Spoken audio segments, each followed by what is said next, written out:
Hello students, कैसे हैं आप सब। आई होप आप अच्छे होंगे। आज हम क्लास 11 की फिजिक्स का यूनिट डायमेंशन का सेकेंड यूजेज ऑफ डायमेंशन और थर्ड यूजेज ऑफ डायमेंशन पर डिस्कस करने जा रहे हैं। जैसा कि आप लोग हमारे पिछले लेक्चर में फर्स्ट यूजेज ऑफ डायमेंशन में how to check the correctness of physical quantity, physical जो फिजिक्स में जो फार्मूले दिए गए हैं, A is equal to U D plus half A D square, B is equal to U plus A D B square U square plus 2s, ये सब जो रिलेशन दिए गए हैं, A is equal to M B square upon R, T is equal to 2 pi root L by G, ये सारे जो relation दिए गए हैं उसको with the help of dimension आप कैसे चेक करेंगे उसके करेक्टनेस को, इस पर हम डिस्कस किए थे अपने पिछले लेक्चर में। आज हम सेकेंड यूजेज ऑफ डायमेंशन और थर्ड यूजेज ऑफ डायमेंशन पर डिस्कस करने जा रहे हैं, जिसमें सेकेंड यूजेज ऑफ डायमेंशन में रहा है to establish the relation between physical quantity, how to establish the relation between physical quantity with the help of dimension, इस पर हम डिस्कस करने जा रहे हैं। तो जैसे अगर आपको फिजिकल क्वांटिटियों में रिलेशन एस्टेब्लिश करना है, तो इसमें इस बात का ध्यान हम लोग रखते हैं कि जब कभी ऐसा होता है फिजिक्स में, जनरली ऐसा होता है कि कोई एक फिजिकल क्वांटिटी 2 या मोर फिजिकल क्वांटिटियों पर डायरेक्ट डिपेंड करती है। जैसे अगर एक फिजिकल क्वांटिटी 2 या 2 से अधिक फिजिकल क्वांटिटियों पर डिपेंड कर रही है, तो हम लोग ये कह सकते हैं कि वन फिजिकल क्वांटिटीज गिवन 2 और मोर फिजिकल क्वांटिटियों का डायरेक्टली प्रोपोर्शनल है। जैसे एक एग्जांपल हम बोलने जा रहे हैं, जरा इस पर कंसीडर कीजिए। Consider a simple pendulum of their time, consider a simple pendulum having time period t depends upon mass of bob, length of string and acceleration due to gravity। Simple pendulum की जो time period है वो t, वो depend कर रहे mass of the bob, length of string and acceleration due to gravity. जैसा ये देख लिया जाए, ऐसे ये आपका सिंपल पेंडुलम का फिगर है, ये सिंपल पेंडुलम, और ये इसका लेंथ हो गया, लेंथ ऑफ स्ट्रिंग हो गया, ये मास ऑफ बॉब हो गया, और नीचे की तरफ इसमें जी लग रहा है, ये जी। अब ये इस तरीके से ऑसिलेट होगा, ऐसे ऐसे ऐसे ऑसिलेट होगा इस तरीके से, ठीक है। तो इसका टाइम पीरियड हम डिस्कस कर रहे थे। Time period of simple pendulum depends upon mass of bob, length of string and acceleration due to gravity. Then establish the relation between them with the help of dimension. तो मैंने जो question बोला, इस question में time period किस पर depend किया? Time period depend किया mass of bob, length of string and acceleration due to gravity. तो हम लोग इसके अकॉर्डिंग अगर चल सकते हैं, तो time period t of simple pendulum ये डिपेंड कर रहा है mass, length and acceleration due to gravity. तो इसको हम जब सॉल्व करेंगे तो कैसे लिखेंगे? इस बात को t डायरेक्टली प्रोपोर्शनल ऐसे कर देते हैं m l g। अब इसको डायमेंशन के अकॉर्डिंग कन्वर्ट करना है, तो t टाइम पीरियड, ये देखिए t time period, m mass of bob, l length of string and g acceleration due to gravity, जैसा कि मैंने यहां एक्सप्लेन किया। अब ये t is equal to proportional sign मैंने हटाया, k n to the power, मैंने प्रोपोर्शनल साइन हटाया, n टू द पावर मैंने x ले लिया, l to the power y and g to the power z। इसको मैंने एक इक्वेशन स्टेट किया a। अब हम लोग क्या करेंगे? बोथ साइड डायमेंशन लिखेंगे, दोनों तरफ का डायमेंशन निकाल करके हमें ये power x, y and z की वैल्यू फाइंड आउट कर देना है और इस वैल्यू को फाइंड आउट करके और इसमें रख देना है तो हम लोगों का रिलेशन एस्टेब्लिश हो जाएगा। जैसे अगर इस t का डायमेंशन लेते हैं, taking dimension on both sides, तो इस t का डायमेंशन हो गया t और फिर आपका ये k, m के लिए डायमेंशन m मिला टू द पावर x ये, और l के लिए dimension l to the power y and g के लिए acceleration due to gravity l t inverse to the power z। तो ये इसका डायमेंशन हमने पुट कर दिया। अब इस साइड हम लोग देखते हैं कि m l t तीनों फिजिकल क्वांटिटी है, इस साइड हम देख रहे हैं कि केवल t है, तो हम लोग इसको इस रेस्पेक्ट में लिख सकते हैं m not l not and t1, ऐसे मैंने लिख दिया। इस t को ऐसे लिखा जा सकता है क्योंकि किसी भी फिजिकल क्वांटिटी पे पावर 0 का मतलब 1 होता है, तो अगर 1 into t into 1 into 1 is equal to t, तो m नॉट की वैल्यू हो गई 1, l नॉट की वैल्यू हो गई 1, t पावर 1 है, तो इसको केवल t को हम देखिए 1 into 1 into t to the power 1, तो ये m नॉट और इसको l नॉट लिख दिया और ये t1 हो गया। ऐसा ही मैंने यहाँ पर एक्सप्लेन किया इस तरीके से। तो ये m not l not t power, यदि इस t को हम ऐसे लिख सकते हैं। अब जरा सा देखिए यहाँ पर k और ये m to the power x, l to the power y और l to the power y और इस l to the power z, तो जब बेस सेम होता है, यहाँ देखिए x to the power m into x to the power n, तो इसको हम x to the power n plus n लिख सकते हैं। तो यहाँ l to the power y है y इंटू यहाँ पर l to the power z है यहाँ, तो इसको इस फार्मूले के according a to the power y plus z हम लिख सकते हैं। यदि जब बेस सेम होता है पावर को ऐड करते हैं, तो यहाँ हमारा हो जाएगा a to the power y plus z और यहाँ फिर मिलेगा आपका t to the power minus 2z। अब हम पावर को कंपेयर करेंगे। क्या करेंगे? पावर को कंपेयर करेंगे, m वाले को m वाले के साथ, l को l के साथ, t वाले को t के साथ कंपेयर करेंगे। पावर कंपेयर करना है, तो इस m to the power x यहाँ 0, यानी कि कंपेयर, यहाँ लिख देंगे कंपेयर पावर। तो पावर कंपेयर करेंगे तो आपका x इज इक्वल टू 0 मिला। अच्छा, y plus z is equal to क्या मिला? ये भी 0 मिला। और minus 2z is equal to क्या मिला? Minus 2z is equal to 1 मिला। Therefore z is equal to क्या हो जाएगा? z is equal to minus 1/2 मिलेगा। अब इस z की वैल्यू यहाँ आपने पुट कर दिया, यहाँ सेकेंड इक्वेशन में, ये इक्वेशन फर्स्ट, ये इक्वेशन सेकेंड, ये इक्वेशन थर्ड।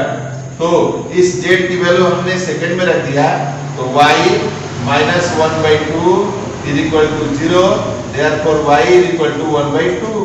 तो आपने ये देखा x की वैल्यू मिला, यहाँ z की वैल्यू मिल गया और यहाँ y की वैल्यू मिला, यानी x, y एंड z की वैल्यू मिल गया, हमको पावर की वैल्यू मिल गई।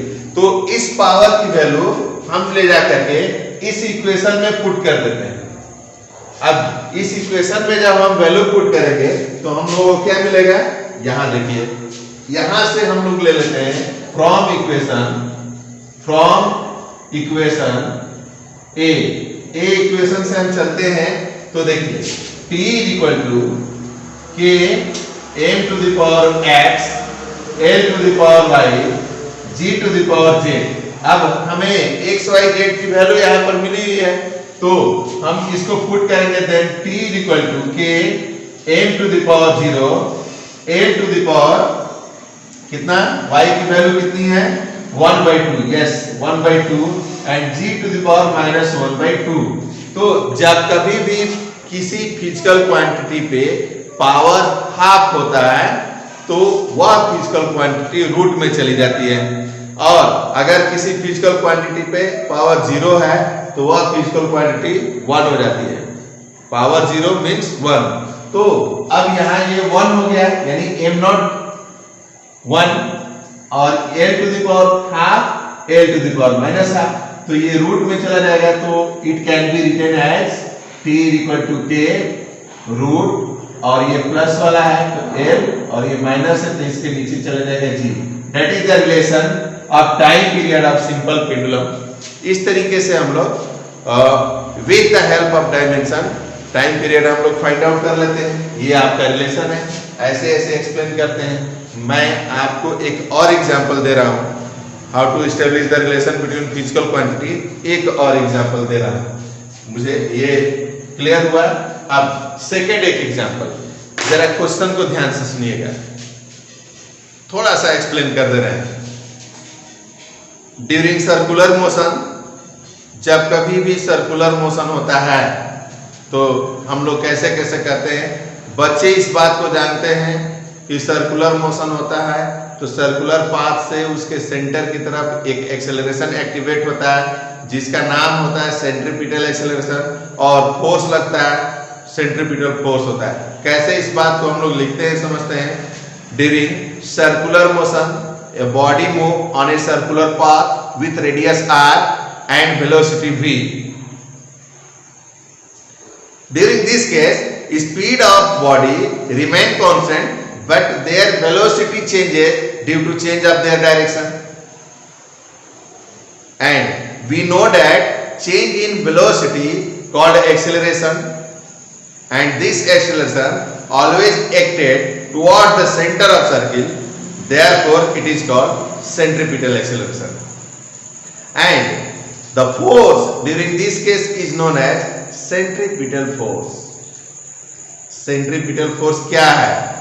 जब भी कोई बॉडी सर्कुलर पाथ पर मोशन करते रहती है तो उस सर्कुलर पाथ से सेंटर की तरफ जो फोर्स अप्लाई होता है सेंट्रीपिटल फोर्स वही है। तो अब इससे रिलेटेड मैं एक क्वेश्चन और देने जा रहा हूं जो डायमेंशन से आपको कनेक्ट कर रहा हूं। A body of mass m, ऐसे हम लोग लिख देते हैं, क्वेश्चन लिखते हैं, ये आपका क्वेश्चन है। A body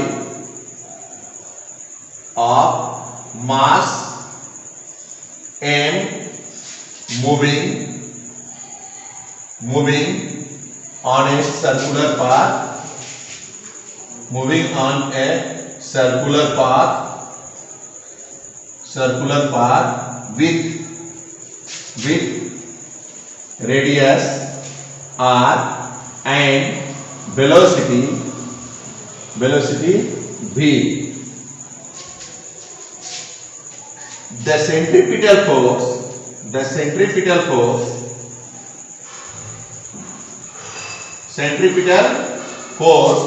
depends upon mass,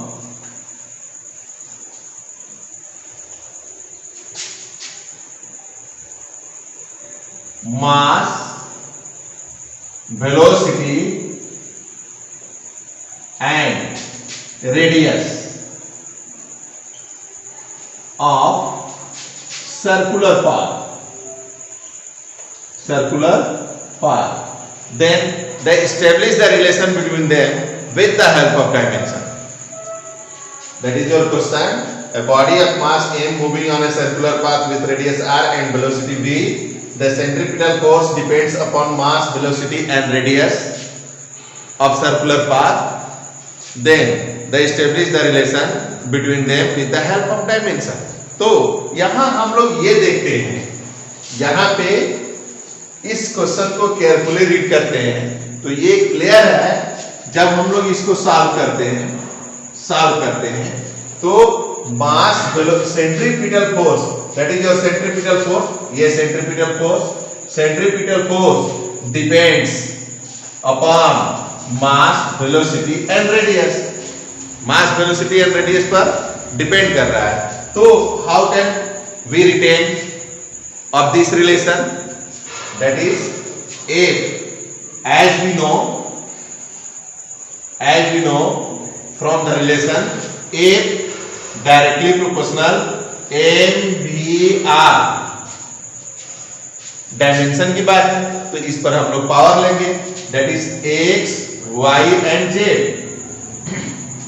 अब और करके F is equal to K M X V Y Z sorry R Z। इसको मैंने इक्वेशन A स्टैंड किया बिल्कुल पहले की तरह। अब हम क्या करेंगे, taking dimension on both side, तो डायमेंशन लेंगे दोनों तरफ का, क्या लेंगे, dimension both side, taking dimension both sides. तो इस F का डायमेंशन हम लोग जानते हैं M L T inverse 2 power यहाँ 1 यहाँ 1, M to the power 1 L to the power 1 and T inverse 2 K, और यहाँ M to the power X, और ये LT इनवर्स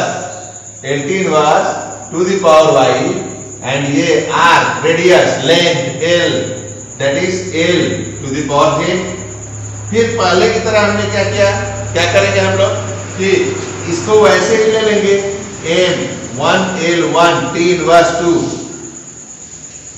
अब ये K, और अब आपका ये M to the power X, L यहाँ Y, L यहाँ Z, base same, power add करेंगे तो यहाँ L टू द पावर क्या मिल जाएगा, Y प्लस Z, और फिर यहाँ T टू द पावर, इस बार T माइनस 1 है तो T to the power minus Y। Now comparison power both side, दोनों तरफ का हम लोग पावर कंपैरिजन करेंगे। तो X to the compare power को मैंने कंपेयर किया तो X का पावर कितना मिला, 1 मिला, X is equal to 1 direct value मिल गई। Y plus Z is equal to क्या मिला, यहां भी 1 मिला, and minus 2 is equal to क्या मिला, माइनस y मिल गया, कैंसिल। अब दिस ये वाला y की वैल्यू यहां रखेंगे तो 2 plus z is equal to 1, therefore z is equal to minus 1। तो हमें मिल गया x, y and z। Now putting this value in equation A, तो इक्वेशन A में ये वैल्यू पुट करेंगे तो आपका F is equal to K M X V Y and R Z। तो X की वैल्यू क्या मिला, F is equal to K, X की वैल्यू 1 मिला, यस 1, और Y की वैल्यू क्या मिला, Y की वैल्यू 2 मिला, देन V 2 एंड Z की वैल्यू क्या मिला, तो R की वैल्यू माइनस 1। तो जो निगेटिव वैल्यू रहता है वो डिवाइड में चला जाता है। तो हमारा F is equal to K MV square upon R, that is the relation of centrifugal force MV and R। तो इस तरीके से हम लोग फिजिकल क्वांटिटियों के बीच रिलेशन एस्टेब्लिश कर लेते हैं। आप लोग ये देख लीजिए, फिर से स्टेप वाइज ऐसे दिया गया है और फिर आपका फाइनली ये रिजल्ट मिला। अब हम डिस्कस करने जा रहे हैं how to convert third usages of dimension के बारे में। थर्ड यूजेज ऑफ डायमेंशन क्या है, उसको हम लोग कैसे लेकर के चलते हैं, इस पर डिस्कस करने जा रहे हैं। तो देखिए थर्ड यूजेज ऑफ डायमेंशन, इसमें हम लोग यूनिट को कन्वर्ट करते हैं। क्या करते हैं, यूनिट कन्वर्ट करते हैं, yes, change the unit from one system to another system. तो इसके पहले हम थोड़ा सा डिस्कस करना चाहते हैं रिलेशन बिटवीन, सबसे पहले थर्ड यूज बताने से पहले यहां हम आपको डिस्कस कर देना चाहते हैं, यहां पे ये रिलेशन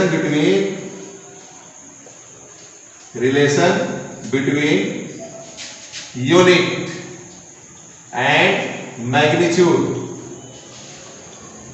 तो यूनिट, ये यूनिट, इसको हमने यू लेटर से रिप्रेजेंट किया। ये मैग्नीट्यूड नंबर है, न्यूमेरिक वैल्यू है, नंबर न्यूमेरिक वैल्यू, तो इसको मैंने स्मॉल n से रिप्रेजेंट किया। अब इन दोनों में रिलेशन क्या है, तो u यानी unit of any physical quantity inversely proportional to their magnitude. अब इसको हम लोग और करके क्या लिख सकते हैं, सपोज कीजिए कि x एक फिजिकल क्वांटिटी है, तो इसमें यूनिट भी है और मैग्नीट्यूड भी होगा ही। तो x एक फिजिकल क्वांटिटी, इसमें यूनिट हुआ और मैग्नीट्यूड हुआ, तो इस यूनिट और मैग्नीट्यूड में रिलेशन ये होता है, unit of any physical quantity inversely proportional to their magnitude. अब इसको u इज इक्वल टू क्या लिख देते हैं, k इंटू 1/n, या फिर इसको लिख देते हैं n into u is equal to k। एक बात जरूर यहाँ ध्यान दीजिए, n into u is equal to k लिखना सही होता है, u into n is equal to k लिखना गलत होता है।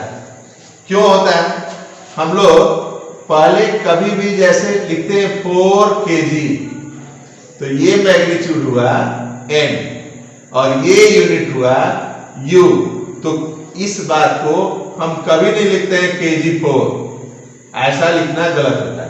सो इस बात को हम ध्यान देते हैं कि पहले मैग्नीट्यूड देन यूनिट, और यूनिट मैग्नीट्यूड और यूनिट का जो मल्टीप्लिकेशन होता है ऑलवेज कांस्टेंट होता है, हमें इस रिलेशन से ये पता चलता है। अब जरा देखिए, सपोज कीजिए कि व्हेन वी हैव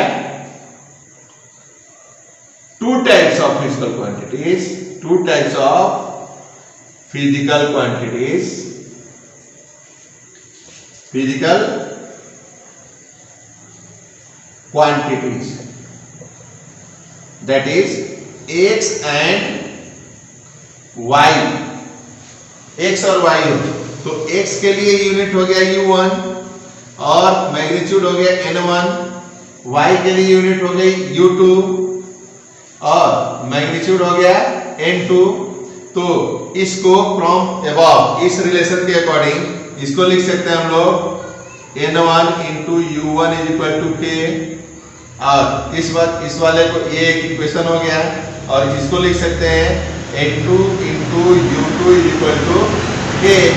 अब ये सेकेंड इक्वेशन हो गया, तो इन दोनों इक्वेशन को क्या लिख सकते हैं, from first and second we can write n1 u1 is equal to n2 u2। ये एक रिलेशन मिला हमको दो फिजिकल क्वांटिटियों में, दो फिजिकल क्वांटिटियों के यूनिट और मैग्नीट्यूड में ये हमारा रिलेशन मिला, एक रिलेशन। और इस रिलेशन का यूज हम लोग थर्ड यूजेज ऑफ डायमेंशन में करते हैं, how to change the unit from one system to another system. एक सिस्टम से दूसरे सिस्टम में हम लोग किस तरीके से यूनिट को कन्वर्ट करते हैं। तो अब आते हैं इस बात पर, change the unit from one system to another system,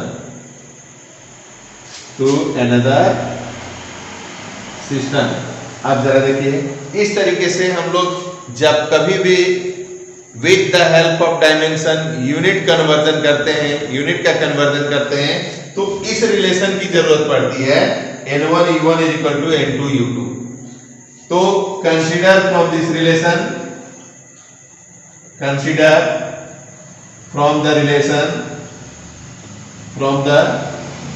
relation n1 into u1 is equal to n2 into u2। इसमें इस बात का ध्यान दीजिए कि इसमें n1 u1 और n2 u2 में एक वाला जो यूनिट है वो SI में है और दूसरा यूनिट CGS में। अभी हम बताते हैं कैसे।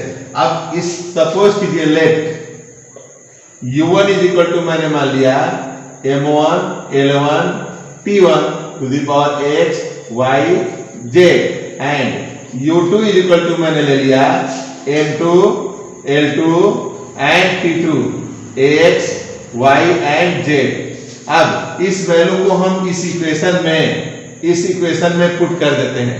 तो इस वैल्यू को इस इक्वेशन में पुट करेंगे, देन आपका n1 into M1 L1 T1 X Y Z is equal to N2 और ये हमारा M2 X L2 Y and T2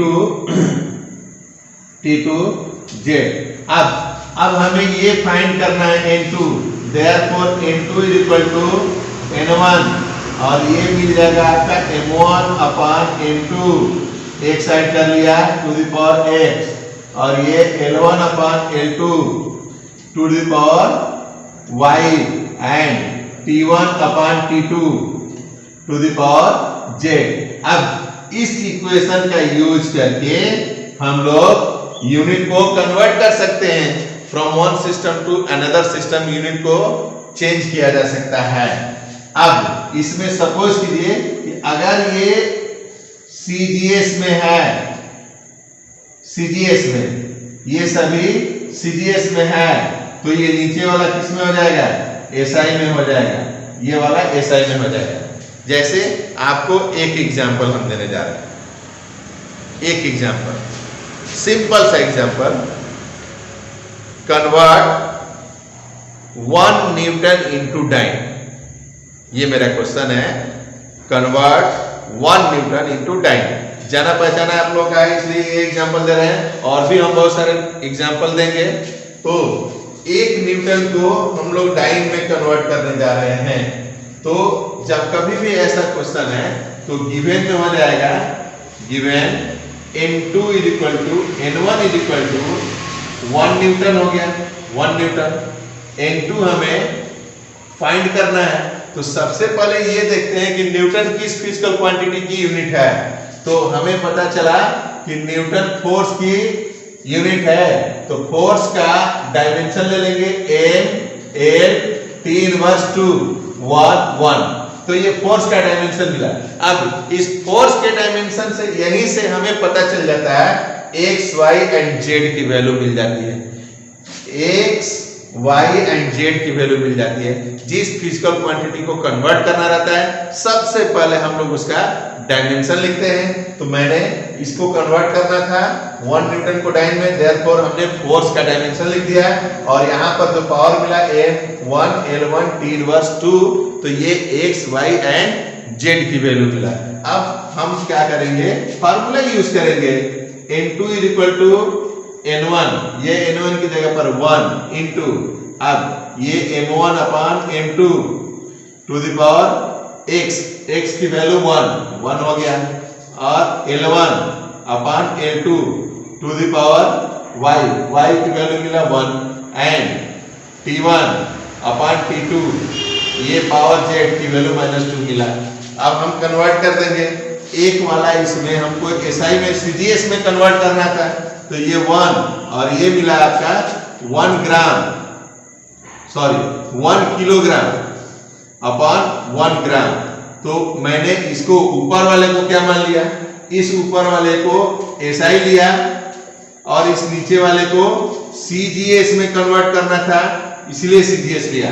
तो 1 kg अपॉन 1 ग्राम पावर 1, और ये 1 मीटर अपॉन 1 सेंटीमीटर ये टू द पावर 1, और ये आपका 1 second and 1 second to the power -2।